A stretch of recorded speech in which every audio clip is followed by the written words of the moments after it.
العالمین پیغمبر کی اطاعت اور ان کے اوپر ایمان لانے کا نتیجہ کیا ہوگا؟ پروردگار عالم تمہیں رحمت کے 2 حصے فراہم کرے گا. یہ خود رحمت، پیغمبر رحمت کے 2 حصے رحمت کی جانب سے. اب ذرا دیکھیے کہ حضور کی جانب سے جو رحمت کے 2 حصے فراہم کیے جا رہے ہیں انہیں تلاش کیجیے تو آپ کو نظر آئے گا کہ ایک گوشت کے اوپر اثر نظر آتے ہیں. یہ 2 رحمت کے حصے ہیں جو رسول خدا امت کے حوالے کر رہے ہیں. سوال پڑھیں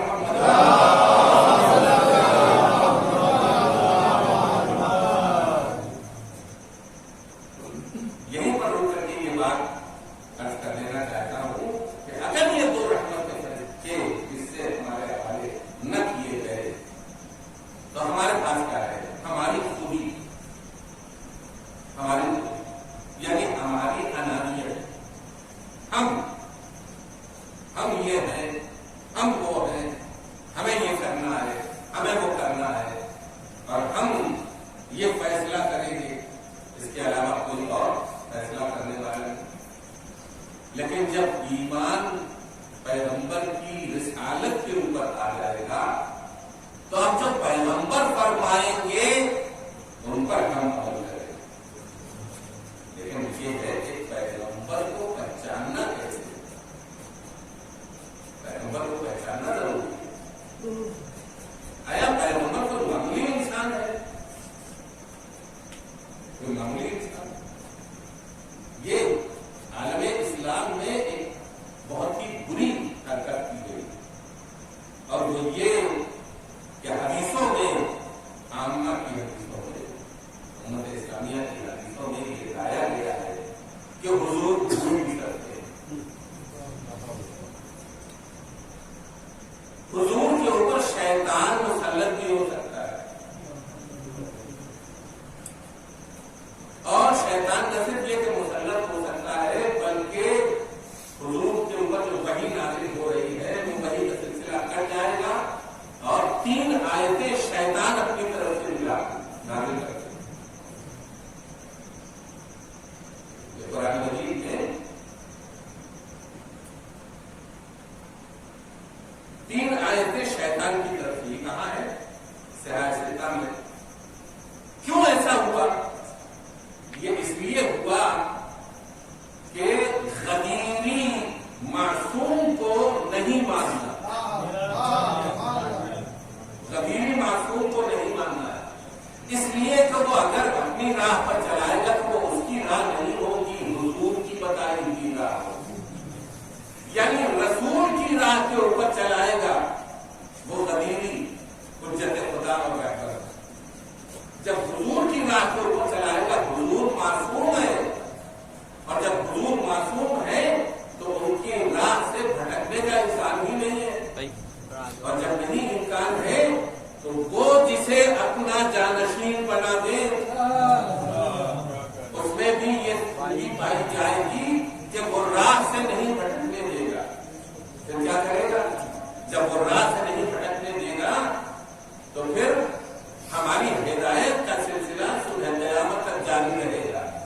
ایک گلی نہیں ہے، حضور کے غدیر میں 12 جانشین بیان کیے گئے ہیں کہ میرا پہلا جانشین علی ہے، دوسرا جانشین حسن ہے، تیسرا جانشین حسین ہے، چوتھا جانشین زین العابدین ہے، 5واں جانشین محمد باقر ہے، 6واں جانشین جعفر صادق ہے، 7واں جانشین موسی کاظم ہے، 8واں جانشین علی رضا ہے، 9واں جانشین محمد تقی ہے، 10واں جانشین علی تقی ہے، 11واں جانشین حسن عسکری ہے، اور ہمارا 12واں جانشین اس کا نام ہے مہدی.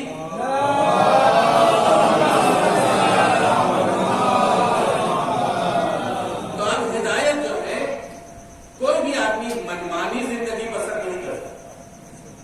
منمانی زندگی بسر کرنا اس کے بس میں نہیں ہے، اس لیے کہ اس کی عقل کامل نہیں ہے. اس کی عقل کامل نہیں ہے. کہیں نہ کہیں عقل اس کی دھوکہ دے جاتی ہے، کہیں نہ کہیں عقل اس کی رک جاتی ہے. تو اس عقل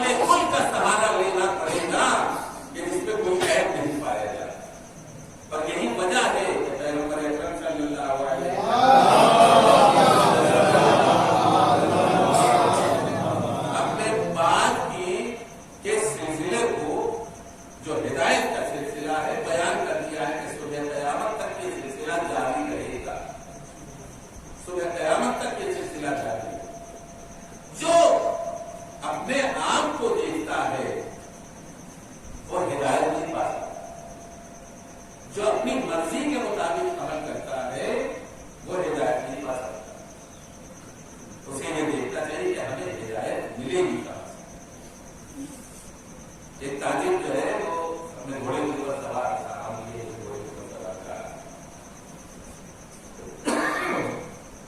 چھچلا دریا تھا، گھٹنے گھٹنے پانی تھا،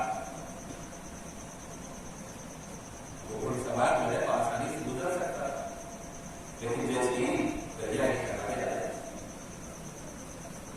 اس کا گھوڑا آگے نہیں بڑھا، آگے بڑھا، وہ لگام پھینس رہا ہے، چھوٹا مار رہا ہے، لیکن وہ آگے نہیں۔ کسی نے کہا کہ میاں ایسے نہیں آگے بڑھے، کیا کرو؟ بیلچا اٹھاؤ اور اس کے قدموں کے پاس جو پانی ہے اسے دھندلا کرو، اتنا زیادہ وہاں گھماؤ اس کو، اس کی مٹی کو پانی میں ملاؤ کہ وہ پانی جو ہے وہ دھندلا ہو، اور جب پانی کو دھندلا کر دو گے تو یہ تمہارا گھوڑا آسانی سے گزر جائے گا۔ اس نے پانی کو دھندلا کر دیا، اب جو پیڑ لگائی وہ دریا کے پاس چلا گیا۔ تو اس نے کہا کہ کیا اتنی آسان چیز کی تھی تم نے، ہمیں سمجھ میں نہیں آ رہی تھی، تم نے بتا دیا۔ یہ اس لیے تھا کہ وہ آگے بڑھنے سے انکار اس لیے کر رہا تھا کہ وہ پانی میں اپنی تصمیم دیکھ رہا، پانی میں اپنے آپ کو دیکھ رہا، اور جب تک وہ اپنے آپ کو دیکھتا وہ آگے نہیں بڑھتا، جب تک وہ اپنے آپ کو دیکھتا رہتا وہ آگے نہیں بڑھتا۔ انسان کی حالت بھی یہی ہے کہ جب تک انسان اپنے آپ کو دیکھتا رہے گا خدا کی راہ پر آگے نہیں بڑھے گا۔ سلام پڑھے محمد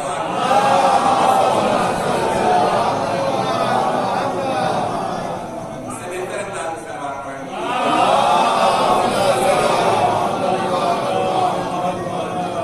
جب تک اس کی خودی تمام نہیں ہوگی، جب تک اپنے آپ کو دیکھتا رہے گا تو اپنے آپ ہی مگن رہے گا، میں یہ ہوں، میں وہ ہوں، میں یہ کرتا ہوں، میں وہ کرتا ہوں۔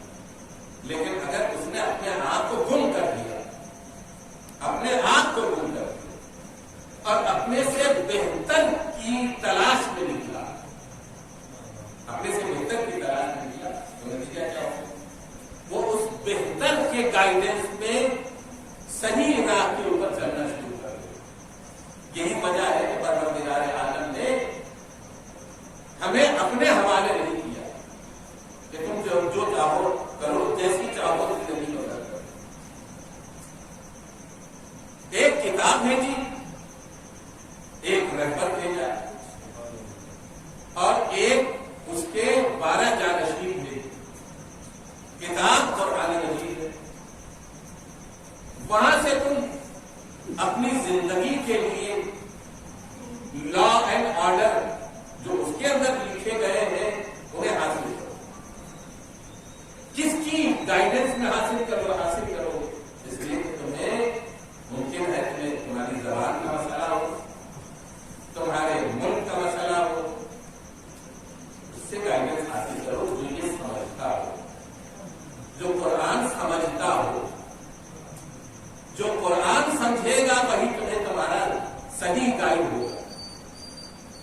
اب اگر یہ دیکھیے کہ حضور کی انتقال کے قریب حضور نے یہ کہا کہ میرے لیے ایک کاغذ اور قلم لے کر کے آؤ، میں تمہارے لیے ایسا نوشتہ لکھ دوں کہ تم کبھی گمراہ نہیں ہوگے۔ اور پھر کہنے والا یہ کہے کہ حسبنا کتاب اللہ، ہمارے لیے کتاب خدا کافی ہے، ہم کتاب کو پڑھ لیں گے اور ہم اس کے اوپر عمل کر لیں گے۔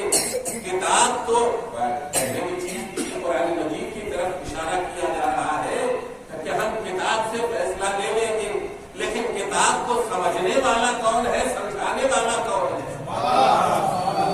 سمجھنے والا بھی وہ ہے کہ جو اللہ کی طرف سے ہوگا، اور سمجھانے والا بھی وہ ہے کہ جو اللہ کی طرف سے ہوگا، اس لیے کہ کتاب بھی اللہ کی طرف سے ہے۔ سلام پڑھے محمد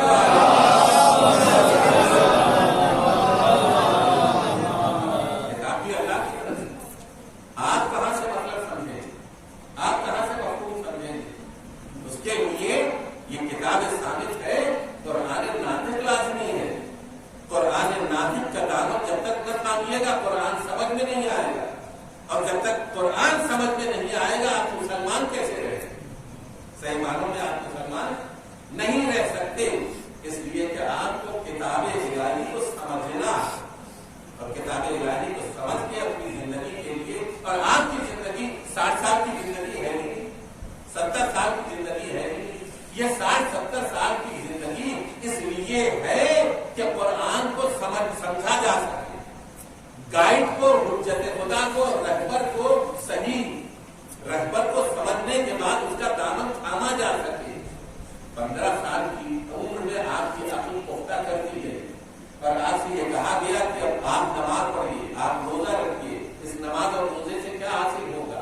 کہ عقل پختہ ہوگی اور اللہ کا راستہ سمجھ میں آنے لگے گا، اور جب اللہ کا راستہ سمجھ میں آنے لگے گا تو صحیح رہبر کی تلاش ہوگی۔ صحیح رہبر، راستے تو بہت سے ہیں، سینکڑوں راستے ہیں، لیکن صحیح رہبر کی تلاش کو جناب آدم نے آگے بڑھا دیا، جناب نوح نے آگے بڑھا دیا، جناب ابراہیم نے آگے بڑھا دیا، اپنے قافلے کو آگے بڑھایا، انسانی قافلے کو آگے بڑھایا، جناب ابراہیم، جناب موسیٰ، جناب عیسیٰ، یہاں تک کہ محمد عربی تشریف لائے اور آپ نے اس انسانی قافلے کو وہ سب کچھ دے دیا کہ اب صبح قیامت تک اس کے علاوہ کسی چیز کی ضرورت نہیں۔ ہدایت بھی دے دی، کتاب بھی دے دی، قانونی کتاب دے دی، اور وہ قانون کی کتاب جو ہے قرآن میں دی۔ جب تک یہ قرآن مجید اس دنیا کے اندر باقی ہے، یہ خود دلیل اس بات کی ہے کہ قرآن کا سمجھانے والا بھی اس دنیا میں باقی ہے۔ صلوات پڑھیں محمد۔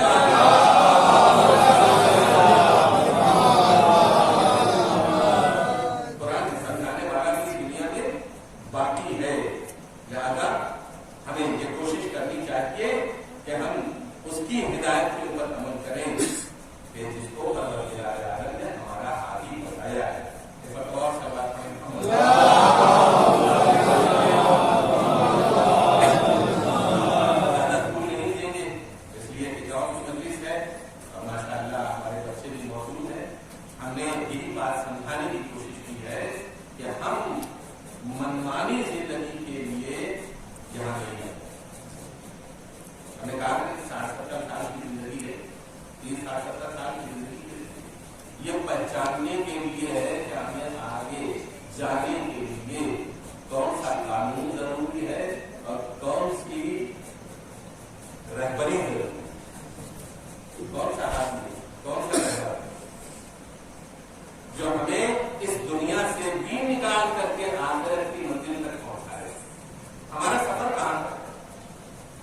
ہم دنیا میں آئے، یہ ہماری زندگی کا آغاز ہے۔ پروان چڑھے، بچے سے سمجھدار ہوئے، سمجھدار سے نوجوان ہوئے، نوجوان سے جوان ہوئے، جوان سے بوڑھے ہونا شروع کیے، اس کے بعد بالکل بوڑھے ہو گئے۔ اس عرصے میں ہم نے کیا سمجھا؟ آیا ہم نے صرف اپنے پیٹ کے لیے زندگی بسر کی؟ تو آپ کا پیٹ جو ہے یہی خراب کر دے گا، لیکن ہم نے اس عمر میں، اس 60-70 سال کی زندگی میں کھانے پینے کے لیے اس کو اس طرح سے رکھا، کھا رہے ہیں تاکہ اللہ کی بندگی کر سکیں، پی رہے ہیں تاکہ اللہ کی عبادت کر سکیں، ہے نا؟ پہن رہے ہیں تاکہ پاکیزہ زندگی بسر کر سکیں، نہا دھو رہے ہیں تاکہ طیب و طاہر رہ سکیں۔ اب یہ سب کہاں سے ہمیں ملا؟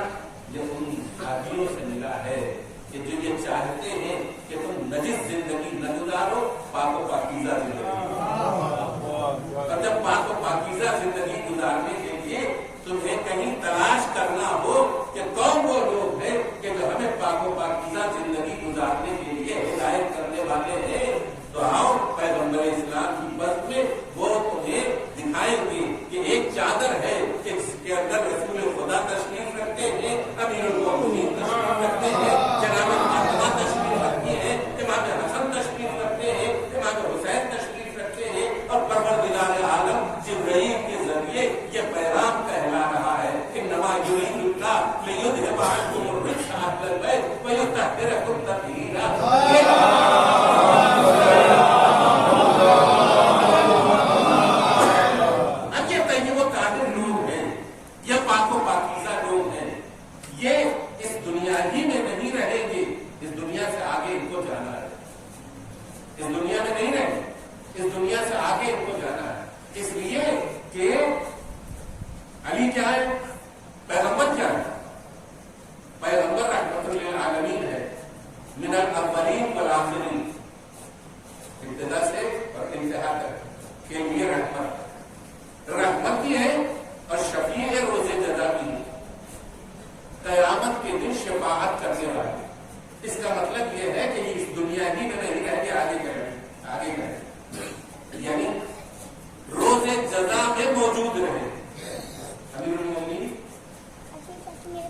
جنت اور جہنم کو تقسیم کرنے والے ہیں. اگر اسی دنیا میں رکیں گے تو جنت و جہنم تقسیم کیسے کریں گے؟ توجہ ہے نا. فاطمہ زہرا سلام اللہ علیہا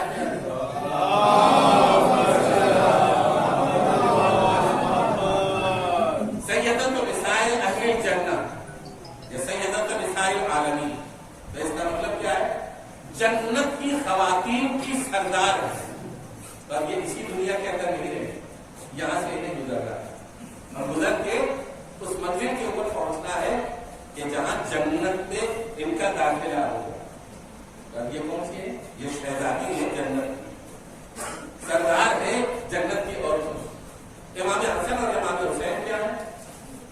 سیدہ شباب اہل الجنت ہے نا, جنت کے جوانانوں کے سردار. یہ حدیث جب آئی تو دنیا آئی پیغمبر اسلام کے پاس تو حضور آپ نے یہ کہا ہے حضرت کی مومنہ تھی, لیکن اس کی سمجھ میں بات نہیں آئی. پوچھا یا رسول اللہ کہا کہ جوانوں کے سردار ہیں, کیا شہزادی ہم لوگوں کے سردار نہیں ہو؟ تو آپ مسکرائے, اس سے ہلکا سا مزاح کیا, کہا کہ تم بوڑھی ہو, بوڑھی اور جنت میں نہیں جائے.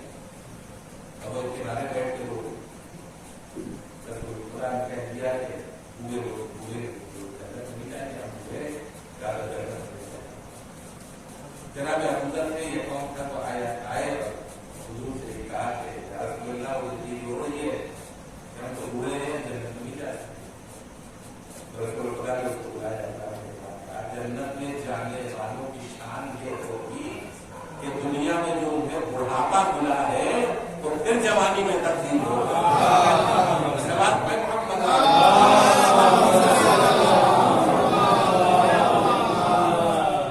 جنت میں جوان ہی جوان رہیں گے, لہذا حسن و حسین جوانوں کے سردار ہیں. اب یہ بات الگ ہے کہ لوگوں نے اپنے مرتبے کو آگے بڑھانے کے لیے اور کھینچا تانی کر کے اپنی شخصیت کو پہچانوانے کے لیے یہ کہنا شروع کیا ہے فلاں صاحب بوڑھوں کے سردار ہیں, فلاں صاحب گویا ان کم سن لوگوں کے سردار ہیں. وہاں کوئی بچہ بھی نہیں ہوگا اور نہ کوئی بوڑھا بھی ہوگا. تو یہ چیزیں جو ہیں اس لیے ہے کہ پوری تاریخ آپ پڑھیں, آپ کو یہ بات سمجھ میں آئے گی کہ رسول خدا کے اوپر ایمان لائے اور وہاں فل اسٹاف کر دیا. اس کے بعد اپنی مرضی کے گائیڈ اور اپنی مرضی کے رہبر منتخب کر لیے, اور جب اپنی مرضی کے رہبر منتخب کر لیے تو آج 1400 برس تک یہ سلسلہ چلا رہا ہے. اسی کے اوپر جیتے ہیں, اسی کے اوپر مرتے ہیں. جو ہے اسی کے اوپر جیتے ہیں اور اسی کے اوپر مر جاتے ہیں, اس لیے کہ انہوں نے کسی اور کو اپنا رہبر مان لیا ہے. لیکن ہمارے لیے یہ مدعا ہے کہ ہم سے یہ کہا گیا کہ یہ جو طیب و طاہر افراد ہیں ان کی محبت اپنے دل میں بٹھا لو. جب اپنے دل میں ان کی محبت بٹھا لو گے تو بظاہر جسم مر جائے گا, تمہیں مرنے نہیں دیں گے.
کے طرح چلنے بھی لگتے ہیں، اسی کی طرح چلنے بھی لگتے ہیں، اسی کی طرح ٹون میں گفتگو بھی کرنے لگتے ہیں کہ یہ میرا پسندیدہ ہے، لہذا میں اس کی زندگی، اس کی روش کی طرح میری بھی زندگی ہو جائے۔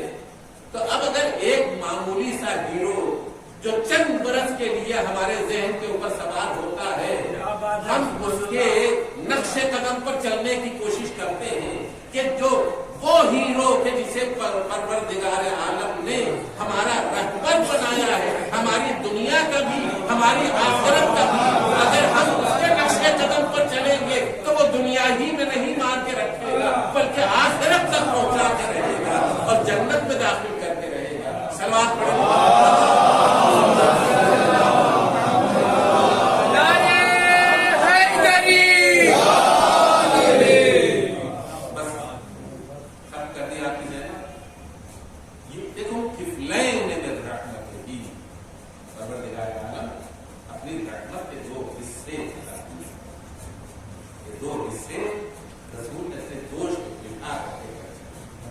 میری رحمت کے یہ دو حصے ہیں کہ جو میرے چاہنے والوں کو پروردگار عالم کرتا ہے۔ یہ مسئلہ ہے کہ حضور کے اوپر صلوات بھیجیں،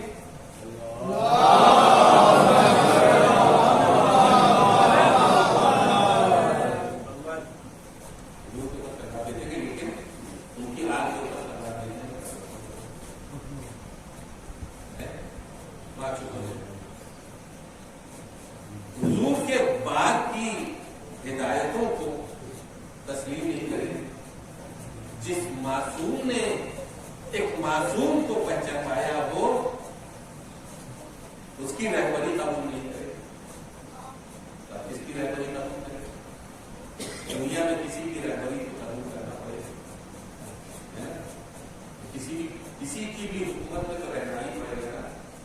ہم یوگی کی حکومت میں ہے نکل کے باہر جائے گا، یوگی کی حکومت میں نکل کے باہر جائے گا، اس کی مخالفت کیجیے، نتیجہ کیا ہے؟ کہیں اگر پکڑ لیے گئے تو کہاں ہوں گے آپ؟ جیل میں، ہے نا؟ مخالفت کرتے دیکھیے یہی ہوگا نا۔ لیکن یہ ہے 4 یا 5 برس کا، یہ جو حاکم بنا ہے 4-5 برس کا ہے، پھر دوسرا آ جائے تو آپ مجبور ہیں اس کی ہدایت سے، اس کی قیادت پہ اپنی زندگی بسر کریں۔ اگر آپ کے پاس ہے تو آپ کو یہ تصور کرنا چاہیے کہ ہمیں ایسا رہبر ملے کہ یہ دنیا ختم ہو جائے،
تو وہ رہبر بننے کے بعد یہ نہیں کرتا کہ آپ کو بھولے،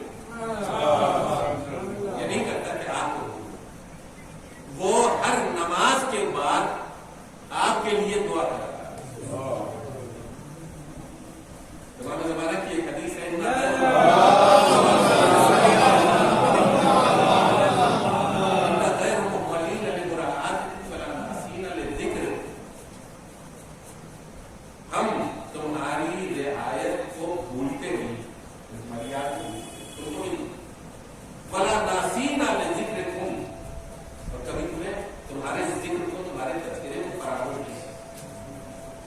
مثال کے طور کے اوپر سلطان صاحب ہے یا بیٹے تھے، کبھی تصور کیا ہے کہ ہمارا امام ہم کو بھی یاد کرتا ہے؟ ہم یہاں بیٹھے ہوئے ہیں، ہمارے ذہن میں کبھی آیا کہ ہمارا امام ہمیں ہر روز یاد کرتا ہے، ہر روز، ہر نماز کے بعد یاد کرتا ہے؟ کوئی ایسا ہوگا لیڈر؟ کوئی ایسا لیڈر ہوگا؟ اور نہیں، یہ بھی نہیں ہے، بلکہ ہمارے لیے دعا کرتا ہے کہ ہم کوئی گناہ کر رہے ہو تو وہ گناہ ہم سے دور ہو۔ اب دعا پڑھتا ہوں، الہی بحق من ناجاک و بحق من دعاک فی البر والبحر صلی علی محمد و آل محمد۔ پالنے والے ان لوگوں کے صدقے میں کہ جو تیری بارگاہ میں بہت ہی دھیمی آواز ہے یا آواز کے بغیر تجھے یاد کر، آواز کے بغیر، یعنی جیسے جو رسول کی نماز پڑھ رہے، یہ نجوہ کر رہا ہے، بحق من ناجاک، جو تجھ سے نجوہ کرتے ہیں ان کا واسطہ دے دیا، تو بحق من دعاک، اور جو تجھے پکارتے ہیں ان کا واسطہ دے دیا، صلی علی محمد و آل محمد، محمد اور آل محمد کے اوپر درود ہے،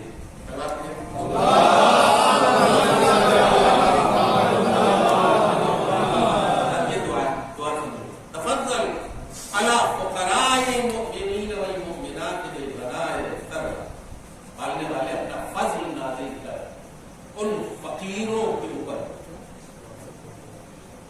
جو فقیر ہیں انہیں مالدار ہے، وعلی مرضى المؤمنین والمؤمنات بالشفاء والصحة، اور جتنے بھی بیمار ہیں مومنین اور مومنات میں انہیں شفا کر، وعلی احیاء المؤمنین والمؤمنات بالمغفرة، سلام علیکم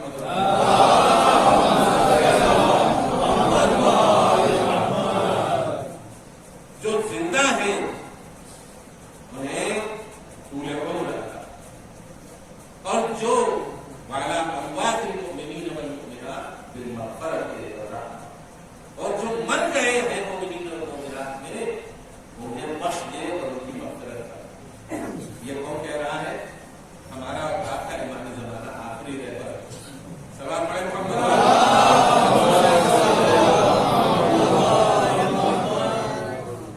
ہم نے کبھی سوچا ہے کہ ایک ہے جو پردے میں تو بیٹھا ہوا ہے لیکن ہماری بھلائی کے لیے خدا سے دعا کر رہا ہے، ہماری بھلائی کے لیے خدا سے دعا کر رہا ہے۔ اور یہ آخری بات کہ جب بھی ہم سے کوئی غلط بات ہوتا ہے، ہمارے امام کی آنکھوں میں آنسو ہے، ہمارے امام کی آنکھوں سے آنسو ہے، یہ ہمارا نام لیا، ہمارا نام لیتا ہے، اور پھر غلط کام کر رہا ہے، برا کام کر رہا ہے، اور یہ جو روتے ہیں امام وہ اس لیے ہوتے ہیں کہ امام معصوم خدا کی بارگاہ میں رو کے لیے کہتے ہیں، پالنے والے یہ گنہگار تو ہے لیکن مجھ سے نسبت رکھتا ہے، یہ گنہگار تو ہے لیکن مجھ سے نسبت رکھتا ہے، میری نسبت جو ہے یہ ہے امام، یہ ہے عادی معصوم کہ جو ہمارے لیے ابھی موجود ہے، ہماری ہدایت ہے، مظالم لاکھ برپا ہو، مصیبتیں لاکھ آئے، آپ نے فرمایا کہ اگر ہم نہ ہوں تو تم پر دنیا والے ایسی مصیبتیں برسائیں جیسے بارش کے قطرے نہ، جیسے بارش کے قطرے، اگر ہم نہ ہمارا امام ہماری حفاظت کرے، لیکن ایک عمل روز انجام دیتا ہے، اور وہ کون سا عمل ہے؟ وہ عمل ہے اپنے جد حسین مظلوم کے اوپر دور کر دیا،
نوجوانوں اور جوانوں کو امام زمانہ سے محبت کی توفیق عطا فرمائے اور ان سے